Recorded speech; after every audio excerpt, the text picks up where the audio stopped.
자, 어제 말씀과 이어져요. 우리가 물속에 들어가도 물이 우리를 침범치 못하고 불구덩이 속에 들어가도 불이 우리를 해하지 못하리라 말씀하셨단 말이에요. 근데 그 말씀을 듣고도 여전히 깨닫지 못하고 움직이지 않는 사람들이 있습니다. 그러니까 지금 우리가 있는 이사야의 이 말씀은 바벨론의 포로로 끌려가서 살고 있는 사람들에게 주신 말씀이라 그랬잖아요. 포로 생활 마치고 예루살렘에 돌아가라, 그 얘기예요. 근데 이제 그러지 못하고 바벨론에 눌러 앉는 사람들도 있단 말이죠. 70년 살다 보니까 나름대로 이제 기반 잡았을 거 아닙니까? 그럼 고향으로 돌아가는 건 좋지만 고향으로 가면, 예루살렘으로 가면 또 새롭게 시작해야 된단 말이죠. 이제 그게 두려우니까 그냥 포로 생활을 하는 곳이지만 그냥 거기에 눌러 앉는 사람들이 지금 그들에게 준 말씀이에요.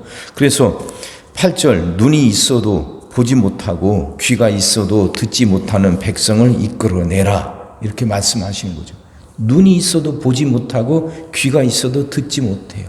하나님이 역사하신 걸 보고도 깨닫지 못하고 말씀을 듣고도 깨닫지 못하는 거죠. 왜 그러냐 그 말이에요. 왜 그러냐. 결국 우상숭배 때문에 그래요. 우상숭배. 무슨 말이냐면 사람은 자기가 믿는 거, 자기가 생각하는 거에 영향받기 마련해요. 그러니까 자기가 보는 것을 닮아가요. 탐욕을 쫓고 그걸 자꾸 바라보니까 그 마음속에 탐욕이 생겨요. 그래서 그렇게 살아가는 겁니다. 우리도 세상 속에서 살아가면서 우리가 무엇을 보느냐가 우리를 만들어 간다니까요. 세상을 보면 세상 사람처럼 되는 거죠. 그러지 않습니까? 약육강식, 각자 도생. 어떻게든 남 돌아볼 줄 모르고 자기만 생각해요. 그래서 그 욕심만 쫓아요. 그러면 사람이 그렇게 돼 가는 거예요. 그러다 보니까 영적 판단력들이 무뎌지고 끝내는 파탄이 되는 거예요. 세상 속에서도 하나님이 역사하신 게 있거든요. 그걸 볼 줄 알아야 되고 그걸 느낄 줄 알아야 되는데 세상에 물들어 살아요. 세상만 보니까, 그것만 쫓으니까 세상에 물들어 가요. 그러다 보니까 영적으로 무뎌지죠. 그러니 하나님이 하시는 일이 눈에 보이지 않아요. 말씀도 들려지지 않죠. 그러니 떠나라는 말에 들려지지 않고, 내가 너를 지명하여 불렀나니 너는 내 것이라, 이 말씀이 믿어지지가 않는 거예요. 물속에서도 하나님이 우리를 지켜주시고 불구덩이에서도 건져주신다는 말씀이 그냥 소리로만 들려요. 귀로, 소리로만. 들려진다 하는 건 소리만이 아니라 의미가 깨달아진다는 거죠. 의미. 그 말의 의미. 그래서 그게 믿어져야 되는데, 보는 것이 세상이니까 세상에 물들어 버려요. 그래서 정말 조심해야 돼요. 세상 속에서 살지만 우리는 하나님 바라봐야 돼요. 그래야 영적으로 무뎌지지 않고 하나님 역사하시는 것이 보이고 느껴지고 깨달아지니까 흔들림 없이 그 하나님 붙잡고 살아갈 수 있게 되는 것이거든요. 자, 그러면서 또 뭐라고 하시냐? 9절을 보세요. 열방은 모였으며 민족들이 회집하였는데 그들 중에 누가 이 일을 알려주며 이전 일들을 우리에게 들려주겠느냐? 그들이 그들의 증인을 세워서 자기들의 옳음을 나타내고 듣는 자들이 옳다고 말하게 하여 보라, 그러시죠. 무슨 말씀이냐면 하나님이 하시는 일이, 하나님이 먼저 예언자들을 보내서 하나님이 이렇게 이 일을 하실 것이다 먼저 예언을 하죠. 계획을 먼저 말씀하시고 그 다음에 그 계획한 대로 그대로 행하시죠. 그러고 난 다음에 증인들을 보내신다는 거예요. 그래서 증인이 나와서 하나님이 이렇게 말씀하셨는데 말씀하신 대로 그대로 행하셨다는 거예요. 증인들을 통해서 사람들이 알게 해준단 말이에요. 하나님이 이렇게 일하신다는 거예요. 9절 말씀이 그 말씀이에요. 근데 세상에 수많은 신들이 있지만 세상 역사가 지금 얼마나 오래됐습니까? 그 고대 문명부터 지금까지부터 수천 년, 수만 년인데 그 세상 역사 중에 수많은 종교들이 있고 수많은 신들이 있었지만 누가 이렇게 일한 신이 있었냐, 그 말씀이에요. 그래요. 정말 보세요. 생각해 보세요. 하나님은 미리 말을 해주셔요. 하나님이 어떻게 일하실지 계획을. 그 말을 해주는 게 예언자들이잖아요. 선지자들. 그리고 계획하신 그대로 행하시죠. 이스라엘이 애굽에서 나올 때 하나님이 모세에게 먼저 말씀하시잖아요. 그리고 그대로 행하시죠. 가나안 땅 주겠다고 하나님 말씀하셨고 그대로 행하시잖아요. 그래서 여호수아 때 가나안 땅 들어갔지 않습니까? 그 땅 차지했단 말이에요. 하나님이 이렇게 끝나고 나니까 그 하나님이 하신 일들을 또 설명해 주시잖아요. 세상에 그 어떤 신이 그런다는 거죠. 없어요. 그렇게 말한 신이. 그렇게 일하는 신이 한 사람도 없어요. 근데 한 사람이 아니라 어떤 신도 없어요. 그럼 이제는 하나님은 그렇게 계획을 먼저 말씀하셨고 또 말씀하신 그대로 행하셨어요. 그럼 이 행하신 일을 사람들에게 알려주는 증인들이 필요해요. 증인들이.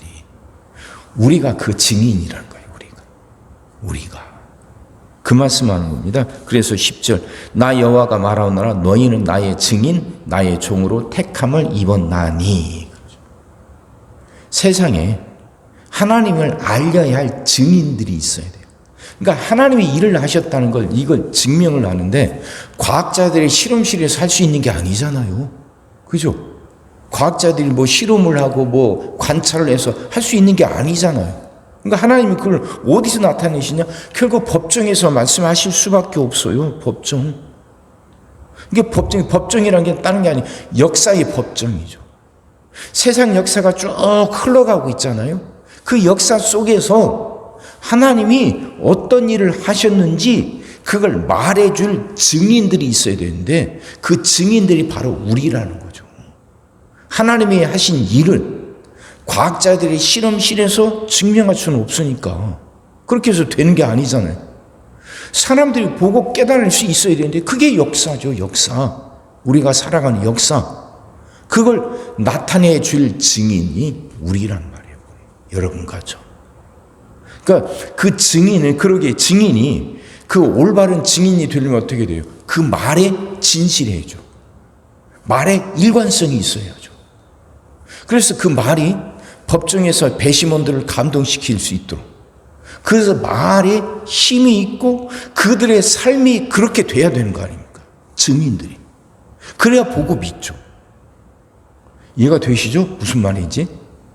우리가 지금 법정에 쓴 증인이다 하고 생각해 보세요. 그러면 이제 이게 사실이라고 말을 해야 되는데 근데 그 말이 배심원들에게 받아들여지고 그래서 판사가 판단하기에 내가 옳다 하고 결정하게 할 수 있으려면 내 말에 일관성이 있어야 되죠. 이랬다 저랬다 하면 안 되죠. 일관성 있게 처음부터 끝까지 한결같이 똑같아야죠. 그리고 그 내 말을 뒷받침할 수 있을 만큼 내 삶이 내가 살아온 내 삶이 올바로야죠. 누가 봐도 그래 저 사람이 살아온 삶을 보니까 저 사람의 말이 사실이야 하고 인정할 수 있도록 우리가 그렇게 살아야 되는 거죠. 이해가 되셔요? 우린 증인이에요. 증인. 그래서 내 증인인 내가 말하는 증언이 사람들에게 이해가 돼야 되고 사람들이 믿을 수 있어야 돼요. 그러려면 내가 그렇게 살아야 돼요. 내가 이랬다 저랬다 해서는 안 되죠. 한결같이 하나님 하나님 믿기 시작했다면 한결같아야지. 한결같이. 그리고 내 삶이 누가 봐도 수긍할 수 있을 만큼 믿는 사람답게 살아가야죠. 고난이 와도 어려움이 와도 한결같이 흔들림 없이 하나님 바라보고 하나님 붙잡고 하나님 믿는 사람답게 살아가야 되는 것이죠. 사람들은 이게 믿지 않는 세상 사람들은 결국 믿는다고 하는 우리들을 통해서 하나님을 알게 돼요. 그러죠.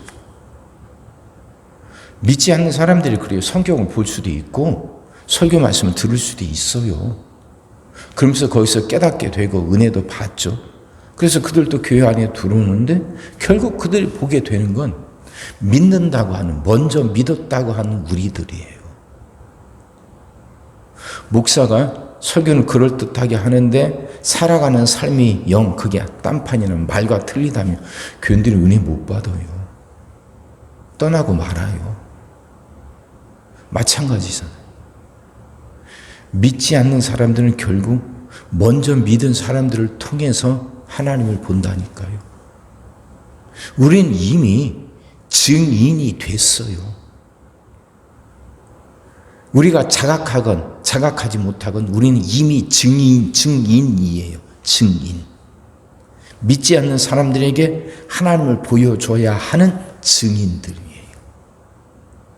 그러면 내가 우리 안에 그런 자각이 있어야 되고, 그렇게 증인답게 내가 하는 말이, 내가 살아가는 삶이 믿지 않는 사람들에게 하나님을 온전히 보여줄 수 있게 해야 되죠. 그게 우리의 사명이에요. 이건 무거운 짐이 아니에요. 무거운 짐이 아니에요. 하나님이 우리에게 사명을 주시면 사명을 감당할 수 있는 능력도 주신다니까요. 우리가 그렇게 증인으로 살아갈 때 내 삶이 하나님께 기쁨이 되고 하나님께 영광이 되는 거죠. 그거에 대한 상급이 있죠. 그러면 이젠 생각을 바꿔야 돼요. 나 한번 추스리기도 벅차고 힘든데 믿지 않는 사람들 생각한다? 아니요, 할 수 있어요. 해야 되는 거예요. 우리 생각이 거기 가 있어야 되고, 그래서 그걸 위해서 기도해야 돼요. 하나님한테 은혜를 구해야 되고 하나님의 능력을 구해야 돼요. 그래서 내가 그렇게 살아가야 되는 거예요. 이게 믿는 사람이에요. 그렇게 살아갑시다. 이건 무섭고 두렵고 부담스러운 게 아니에요. 할 수 있는 것이고 해야 되는 거예요. 그게 기쁨이에요. 그게 보람이고 그게 행복이에요. 증인된 삶.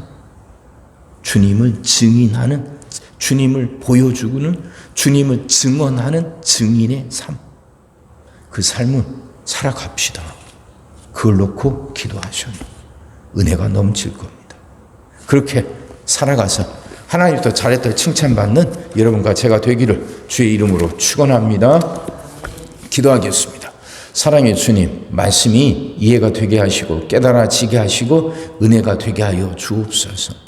하나님이 살아계시고 역사하신다는 건 과학자들이 실험실에서 증명할 수 있는 게 아니라 그 하나님을 믿는 사람들의 삶을 통해서 증명될 수 있다는 걸 깨닫게 하여 주옵시고, 우리 모두가 그 하나님의 살아계시고 역사하심을 증명하는 증인이라는 게 이제 깨달아지게 하여 주옵소서. 그래서 우리가 그 증인의 삶을 살아가게 하여 주옵소서. 우리의 삶이, 우리가 하는 말이 하나님을 드러내게 하여 주시옵시고, 믿지 않는 사람들이 우리를 보고 하나님을 볼 수 있게 하시고 하나님을 깨달을 수 있도록 그렇게 우리가 살아가게 하여 주옵소서. 하나님, 우리가 그렇게 살아갈 수 있도록 우리에게 능력을 더하여 주시옵시고 은혜를 더하여 주시옵소서. 이 증인의 삶이 부담이 아니라 이게 보람이고 이것이 기쁨임을 알게 하여 주시옵소서. 오늘도 우리 모든 성도들 위해 기도합니다. 한 사람 한 가정 빠짐없이 일일이 찾아가셔서 오늘도 함께 하시고 은혜 내려 주옵소서. 가정들이 다 평안하게 하시고 식구들이 다 건강하게 하시며 생업이 다 형통하게 하시고 문제들이 다 해결받게 하여 주옵소서. 우리 자녀들을 축복하시고 앞길을 열어 주옵소서. 우리 자녀들이 하나님을 사랑하게 하시고 말씀을 지키게 하시며 하나님께 영광 돌리는 일꾼들로 살아가게 하여 주옵소서. 하나님, 우리에게 새날을 허락하여 주시옵소서. 성도들은 질병을 이겨내고 물질의 얼음을 극복하고 수많은 문제들을 해결하며 살아가게 하여 주시옵시고, 교회 안에서는 예배가 살아나 빈자리가 가득 채워지며 언제나 생명의 역사가 일어나게 하여 주옵소서. 하나님, 오늘 드디어 헌재의 결정이 납니다. 하나님, 올바른 결정이 나게 하여 주시사 하나님, 이제는 이 혼돈이 끝나게 하시고 이제 국민들이 일상을 회복할 수 있게 하여 주옵소서. 오늘 하루도 모든 성도들 눈동자처럼 지키시고 복된 길로 인도하여 주옵소서. 믿사옵고 예수님의 이름으로 기도하옵나이다. 아멘.